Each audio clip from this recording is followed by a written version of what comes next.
MCQ answer করার একটা গোপন ট্রিক্স যদি আপনি ফলো করেন, বেশিরভাগ ক্ষেত্রে আপনি হয়ে যাবে।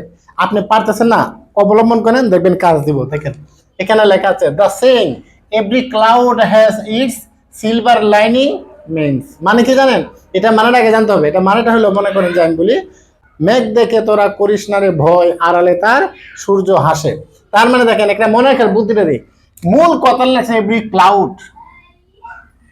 এমসিকিউ এমন একটা জিনিস, এমন ভাবে আসবে, বিসিএস আর এটা বিসিএস আসছে, এবং এডমিশন ইনশাল্লাহ এটা এগুলো আসবে, এডমিশন এগুলো আসে। মূল জিনিসটা কি দেখেন, এখানে ক্লাউড শব্দটা আছে না, আপনি যেটার সাথে দেখবেন কি ক্লাউডস মিল আছে, কারণ এই শব্দগুলা ভাবানুবাদ, আক্ষরিক না, এগুলো ভাবানুবাদ। তার মানে এখানে ক্লাউড আছে, কাটলাম, এখানে ক্লাউড আছে, এটাও কাটেন।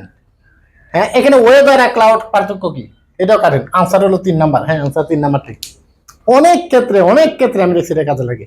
তার মানে কি, every difficult situation has a more hopeful aspect through not apparent at the beginning.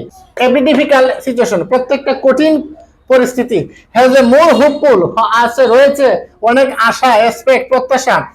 কি লেখছে? দো নট apparent, যদিও মনে হয়, at the beginning, শুরুতে কঠিন, যদিও মনে হয় শুরুতে কঠিন, কিন্তু এটার মধ্যে আশা রয়েছে।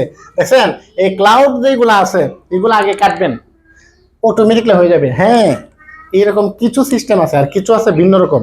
ইনশাল্লাহ সাথে থাকুন, কমেন্ট করুন কার কোন আইটেমটা লাগবে, বাংলা ইংরেজি গ্রামার, শুধু বলবেন যে এই আইটেমটা দেন, আমি দেওয়ার চেষ্টা করবো সহজ এবং সাবলীল ভাষায় সুন্দর করে। ধন্যবাদ।